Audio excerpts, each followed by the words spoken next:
ajouté à la veille d'une réunion cruciale de la commission exécutive du Comité international olympique, qui doit se prononcer mardi sur le sort des athlètes russes pour les Jeux de Pyeongchang. Alex Harvey réclame un message clair. Alex Harvey n'avait pas commencé sa saison qu'il faisait déjà parler de lui.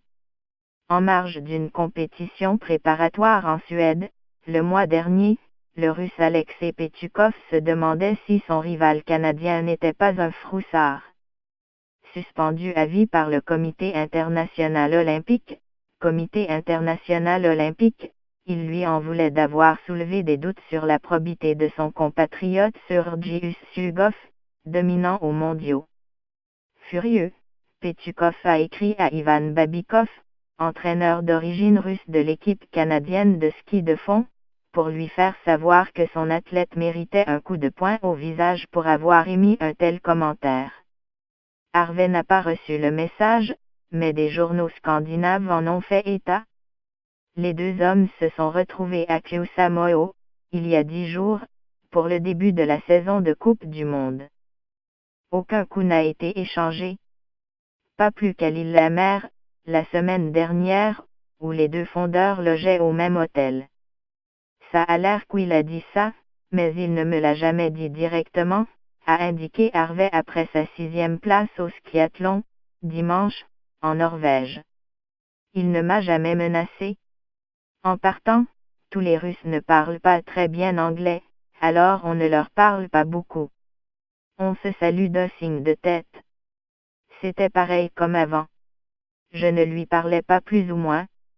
En stage à Davos, le champion mondial du 50 km n'avait jamais prévu de participer aux épreuves de début de saison à Glivar, ce qui a peut-être échappé à Petchukov, suppose-t-il. À ses yeux, cette petite tempête n'était qu'une histoire croustillante pour les médias scandinaves. Comment tu changes ça? La controverse entourant les athlètes russes, elle, est bien réelle. Après avoir pu prendre le départ à Kuusamoo, Petchukov et 5 de ses collègues ont finalement été suspendus provisoirement pour la 2e fois par la Fédération internationale de ski, FI, en raison de leur implication dans un stratagème de dopage aux Jeux olympiques de Sotchi. Après avoir disqualifié 25 athlètes russes pour la même raison, la commission exécutive du Comité international olympique doit maintenant se prononcer sur le sort de l'ensemble de l'équipe en vue des Jeux de Pyeongchang, dans le cadre d'une réunion à Lausanne, demain et mercredi. Sans réclamer un bannissement de tous les athlètes russes, Harvey espère que le Comité international olympique enverra un message clair. Ça a vraiment l'air systémique, a noté Harvey. Ce ne sont pas des individus qui font le choix de se doper. C'est vraiment organisé? Comment tu changes ça? En ce moment, les règles sont écrites de façon à ce que ce soit les athlètes qui écopent. Si tu veux changer le système, j'ai l'impression que ça prend quelque chose de drastique de la part du Comité international olympique pour envoyer un message clair.